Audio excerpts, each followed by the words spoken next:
नमस्कार, मैं हूं आपके साथ मयंक। आज 16 तारीख है। पिछले 12 घंटों के अंदर अमेरिका, ईरान और इजराइल से जुड़े सारे अपडेट्स मैं आपको बताऊंगा। देखिए, इस वक्त की बेहद अहम खबर, कल ही ये बात सामने आई थी कि अमेरिका और ईरान के बीच एक एमओयू को लेकर जो है सहमति हो गई है। अभी इस बात को 24 घंटे भी नहीं बीते हैं कि चार अहम मुद्दों पर, इस एमओयू के जो चार सबसे अहम मुद्दे हैं उन पर असहमति और विवाद होता दिखाई दे रहा है। देखिए, सबसे बड़ा मुद्दा यूरेनियम का क्या होगा, न्यूक्लियर प्रोग्राम का क्या होगा, बारूदी सुरंगें कब हटाई जाएंगी और क्या हॉर्मूज में सर्विस टैक्स ईरान लेगा या नहीं लेगा, और इसके अलावा जो संपत्ति फ्रीज है वो कब रिलीज की जाएगी। ये बल्कि 5 मुद्दे हो गए, 4 भी नहीं बल्कि ये 5 मुद्दे हैं जिनको लेकर अमेरिका का पक्ष और ईरान के पक्ष में अंतर दिखाई देने लग गया है। ये बेहद अहम खबर है। देखिए, कल जब ये खबरें सामने आई कि एमओयू को लेकर जो है वो सहमति बन गई है, उसके बाद मैं तमाम बयान देख रहा था। देखिए, जब भी कोई एग्रीमेंट होता है, इंटरनेशनल एग्रीमेंट होता है, तो उस एग्रीमेंट में ट्रांसपेरेंसी कितनी है, इस बात पर यह तय होता है कि ये डील हो पाएगी नहीं हो पाएगी और ये कितना लंबा चल पाएगी। अब अभी जो हालात हैं उसमें दोनों पक्षों में ना तो एक दूसरे पर विश्वास है, ना ही इस डील को लेकर ट्रांसपेरेंसी है, ड्राफ्ट सामने नहीं है, मीडिएटर है बीच में, उनके जरिए ये बात हो रही है। यानी ये तमाम इंडिकेशन बता रहे हैं कि अगर कोई तरह का समझौता होता भी है, साइनिंग पहली बात तो होगी कि नहीं होगी, और अगर होता भी है तो लंबा नहीं चल पाएगा। अब देखिए, बयान कैसे अलग अलग होने शुरू हुए। कल मैं इस बात को नोट कर रहा था कि ईरान की तरफ से जो खबरें सामने आ रही थी उसमें यह कहा गया था कि जो फ्रीज फंड है उसको इस बातचीत के पहले, इस साइनिंग के पहले, जो एमओयू साइन होना जा रहा है इसके पहले ही रिलीज कर दिया जाएगा। इस तरह के दावे ईरान की तरफ से हुए। लेकिन कल अमेरिका के एक अधिकारी की तरफ से यह बयान आया जो इस पूरे मामले से जुड़े हुए हैं। उन्होंने ये कहा, पहले ईरान अपने कमिटमेंट पूरी करे, उसके बाद हम फ्रीज जो फंड है वो रिलीज करेंगे। यानी देखिए, पहला मतभेद यही निकल के सामने आ गया कि जो फंड रिलीज करने की बात है ईरान को, देखिए 2 तरह के फंड आ रहे हैं। एक तो वो 12 अरब डॉलर की बात है, जो कि 24 अरब डॉलर जो फ्रीज है उसमें से 12 अरब डॉलर पहले ही रिलीज होने थे जिनेवा में, किसी भी एमओयू के साइन होने के पहले। इस तरह की बात ईरान की तरफ से सामने आई। अमेरिका के अधिकारी का यह कहना है कि यह तब तक रिलीज नहीं होगा जब तक ईरान अपने कमिटमेंट पूरे ना करे। यानी अब ये क्या कमिटमेंट है, और यहीं पे पहली बात जो है, देखिए मतभेद सामने आने शुरू हो गए। दूसरी बात, डोनाल्ड ट्रंप का कल बयान आया कि न्यूक्लियर मुद्दे पर ईरान के साथ बातचीत जारी है।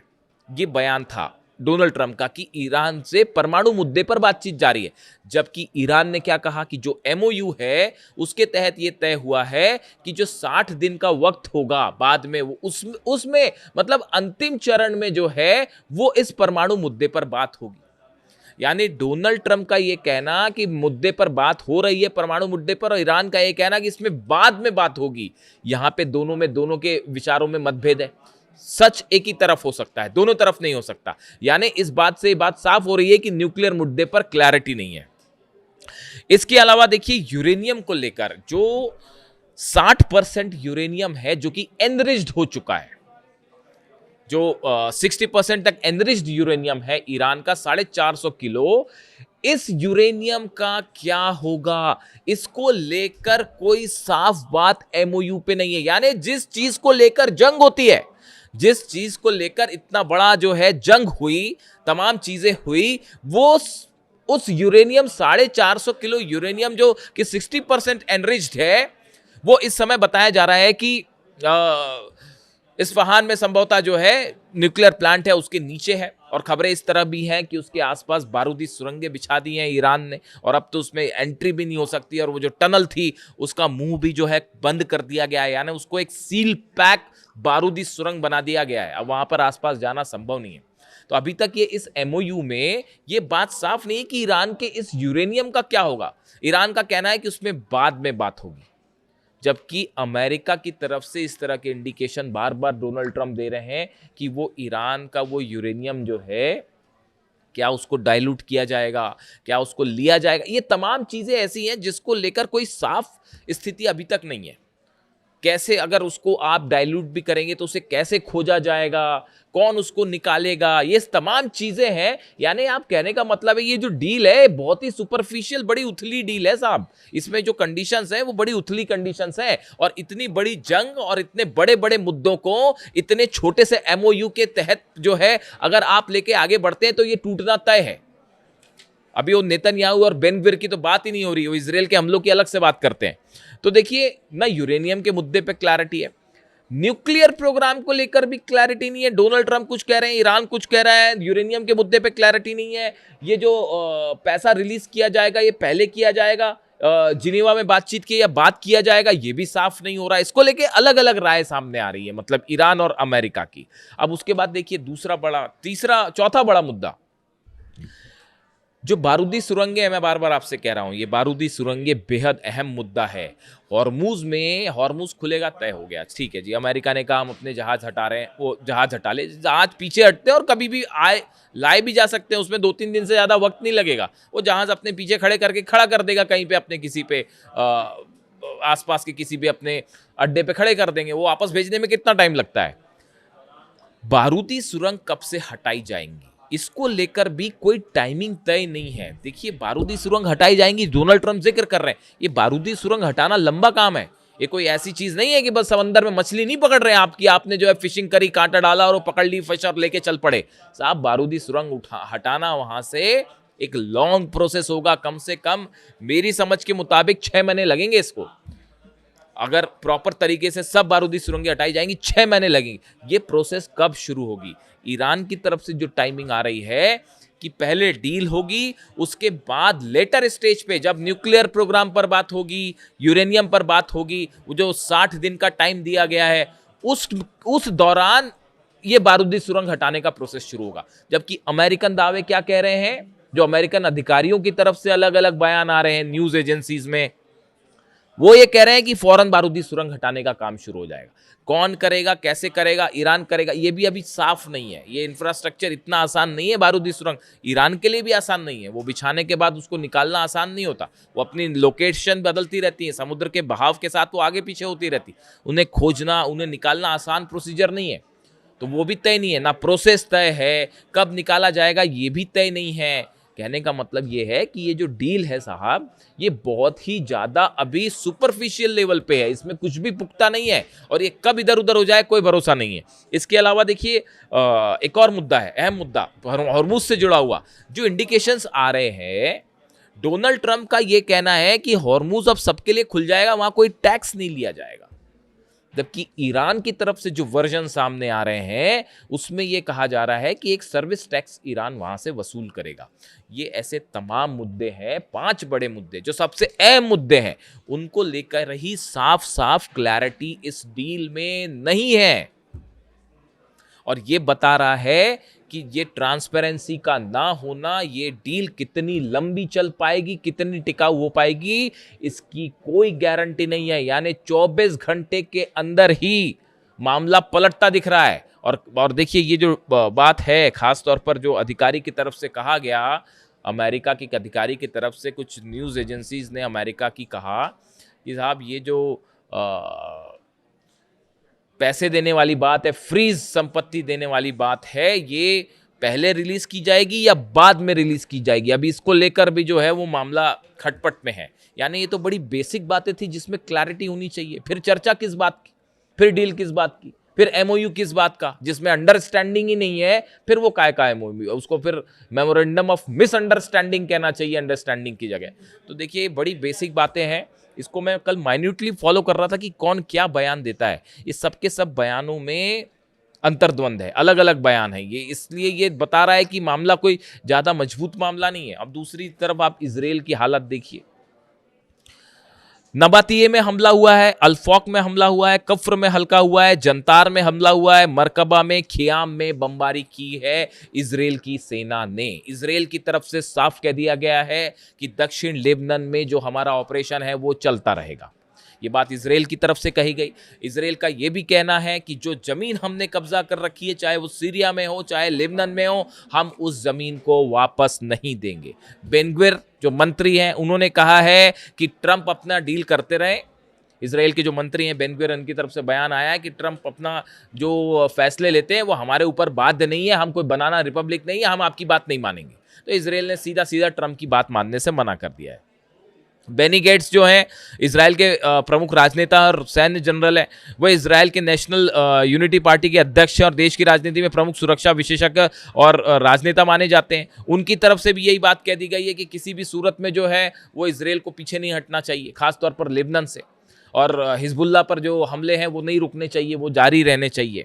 यानी हालात ये है कि सबसे अहम मुद्दा है लेबनान का, कि लेबनान पर हमले रुकने चाहिए। ये इस मेमोरेंडम ऑफ अंडरस्टैंडिंग एमओयू का हिस्सा है, ये इस डील का हिस्सा है, और ये ईरान की तरफ से बेसिक शर्त है कि आपको लेबनान पर हमले रोकने पड़ेंगे। लेकिन ईरान के इन तमाम बातों के बावजूद, अमेरिका के साथ इन समझौते के बावजूद, इजराइल जो है वो अभी इसको मानने को तैयार नहीं है। और आप खुद सोचिए, जिस दिन चाहे नेतन्याहू बेरूत पर हमला कर दें और वो एमओयू खत्म, तो क्या ट्रंप इजराइल को राजी करवा पाएंगे?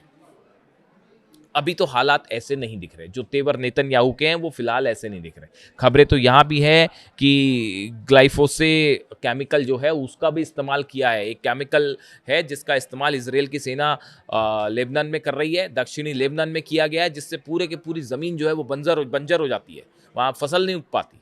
तो ये तो बड़ा हीनियस क्राइम है, किसी देश की आप ज़मीन पे जो है वो केमिकल वेपन्स का इस्तेमाल कर रहे हो। इजराइल वो भी करने में डटा हुआ है। इस तरह की खबरें आ रही हैं सोर्सेस से कि इसका इस्तेमाल हो रहा है ग्लाइफोसे केमिकल जो है इसका इस्तेमाल किया जा रहा है। यानी आप देखिए हालात ये हैं कि अच्छा, इसके अलावा एक बात और है, एक बात अहम बात ये भी है कि क्या अमेरिका वाकई किसी तरह का समझौता चाहता है? देखिए बड़ी सारी चीजें हैं। एक तो चुनाव आ रहे हैं, डोनाल्ड ट्रंप का मकसद ये है किसी तरह चुनाव के दौरान ये जो अंतर्राष्ट्रीय तेल की कीमतें हैं ये कम हो जाएं, जो आर्थिक समस्याएं हैं ये दूर हो जाएं। इन्हीं के चलते ही अचानक आपने देखा होगा कि 5 से 6 शर्तें जो मुख्य रूप से सामने आई थी पहले, उसमें एक आ गया कि साहब अमेरिका ने ये सब मान लिया है, ट्रंप सब झुक गए, सब मान लिया ट्रंप ने। मतलब वो कंपनसेशन भी दे रहे हैं, $300 अरब भी दे रहे हैं, $12 अरब का जो फ्रीज संपत्ति है वो भी रिलीज की जा रही है, ब्लॉकेड भी हटा रहे हैं। तो अचानक डोनाल्ड ट्रंप का ये हृदय परिवर्तन कैसे हो गया? क्या ये सिर्फ इसलिए है कि अभी चुनाव पहले निकल जाए और बड़ी साधारण सी बात है कि न्यूक्लियर मुद्दे पर जो है आगे चल के फिर हमला कर दिया जाए, यानी चुनाव मिड टर्म पोल्स भी जीत लिए जाएं और उसके बाद फिर हमला करके जो है वो शुरू कर दिया जाए मामला? क्या इस तरह का कोई प्लान है? बात नंबर 1। बात नंबर 2, इजराइल क्या इसका हिस्सा होगा? कतई नहीं होगा। तो ऐसी सूरत में डील कैसे हो सकती है? देखिए, शतुरमुर्ग बनने का कोई मतलब नहीं है कि आप रेत में जो है वो अपना सिर डाल दीजिए और कहिए जी बहुत अच्छी डील हो रही है। इस डील में आप इंटरनेशनल एक्सपर्ट्स को मान के चलिए, उनकी बातों को मान के चलिए, जो जानते हैं ऐसी डील्स के बारे में।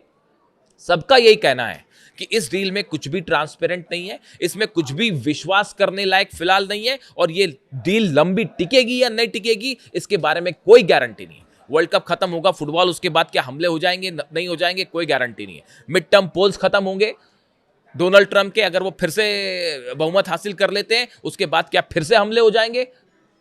बिल्कुल कुछ भी नहीं कहा जा सकता। क्या इजराइल बीच में हमला कर देगा? इजराइल का जब मन करेगा तब बेरूत पे हमला कर देगा और उसके बाद फिर क्या होगा? डील टूट जाएगी। खबरें तो ये भी हैं इस तरह की कि कई फॉल्स फ्लैग ऑपरेशन भी हो सकते हैं। बहुत ही ऐसा दौर है ये जिसमें किसी बात पर विश्वास नहीं किया जा सकता साहब, और वो हो ना जाए तब तक। फॉल्स फ्लैग ऑपरेशन का मतलब है पता चला इजराइल के अंदर ही कोई धमाका हो गया और ये कह दिया जाए कि तो ईरान ने कर दिया या हिजबुल्लाह ने कर दिया। कुछ भी हो सकता है साहब, कुछ भी हो सकता है। इतनी वोलेटाइल सिचुएशन है, बारूद के ढेर पर बैठा हुआ पूरा मिडिल ईस्ट, और जहां किसी की बात पर कोई विश्वास नहीं किया जा सकता। हकीकत सिर्फ ये है, जिस शख्स की बात पर विश्वास किया जा सकता था वो सिर्फ एक शख्स थे जो कि इस समय अब हमारे बीच नहीं है, वो थे ईरान के सुप्रीम लीडर। और इसीलिए मैं बार बार उनकी बात करता हूं।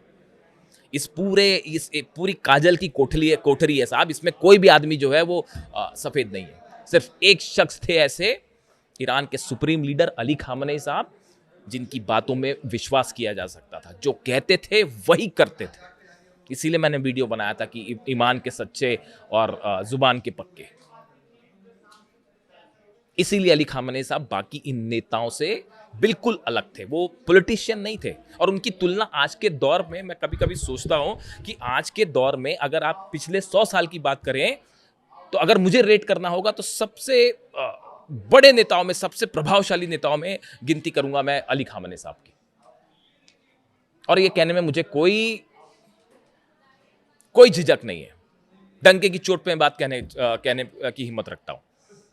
अली खामेनी साहब ने हमेशा वो कहा, जो कहा वही हमेशा किया। कभी ऐसा नहीं हुआ कि सुबह कुछ, दोपहर कुछ, रात को कुछ। आप देखिए क्या हो रहा है आपके सामने। किस पे विश्वास कर सकते हैं आप बताइए? डोनाल्ड ट्रंप पे विश्वास करेंगे, अमेरिका पर विश्वास करेंगे, नेतन्याहू पर विश्वास करेंगे, इजराइल की बातों पर विश्वास करेंगे? किसकी बातों पर विश्वास करेंगे आप?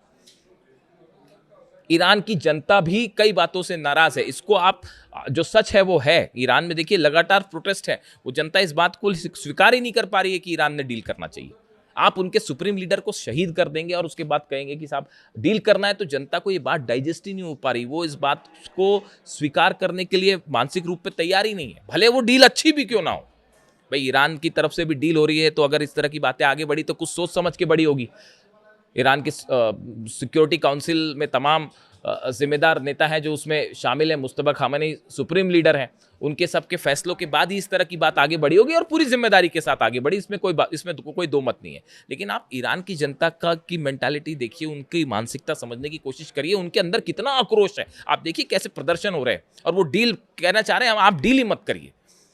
अच्छी हो फिर भी मत करिए, ईरान के फायदे की हो फिर भी डील मत करिए, क्योंकि उनके अंदर आक्रोश है। 168 बच्चियों का खून करने वालों से कैसे डील की जाए? जो आर्मी के, एयरफोर्स के जितने शहीद कमांडर्स थे, उनको याद करके वो डील नहीं करना चाह रहे।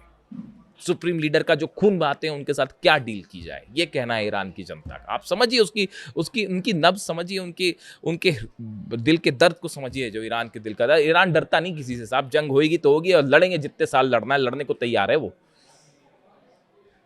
लेकिन जो डील की बात है, डील शब्द जैसे ही आता है ना सामने, और जैसे ये एमओयू और डील की जैसी बात आती है, तो जो इंसान बहादुर होता है ना, हिम्मत वाला होता है, वो डील वील नहीं करता। वो उसके लिए डील शब्दी जो है वो हो जाता है। तो इसीलिए जो है हालात ऐसे हैं कि किसी पे कुछ विश्वास नहीं किया जा सकता। अली खामेनी साहब की बात होगी तो मैं हमेशा मुद्दे से अलग हो जाता हूँ। क्षमा चाहता हूँ, वो इंसान ही ऐसे थे, शख्स ही ऐसे थे वो। और ये सब तो चलता रहेगा, ये डील होती रहेगी, जंग होती रहेगी, सब होती रहेगी। लेकिन अली खामेनी साहब अब वापस नहीं आ पाएंगे। ये एक ऐसा दर्द है जो भूल नहीं सकते ईरान के लोग। खैर, तो अब हालात ये हैं कि ये बड़े धोखे हैं इस राह में, और कब क्या हो जाए, अगर आप सोचते हैं कि वो जब तक चीज़ें हो ना जाए, वो पैसा जब तक ईरान को मिल ना जाए, हॉर्मुज़ से अमेरिकी सेना बाहर ना चली जाए, है ना, ये बड़ी सारी चीज़ें जब ये हो जाएंगी, तब तक किसी चीज़ पर विश्वास नहीं किया जा सकता। वीडियो कैसा लगा कमेंट करके ज़रूर बताएं। Thank you so much.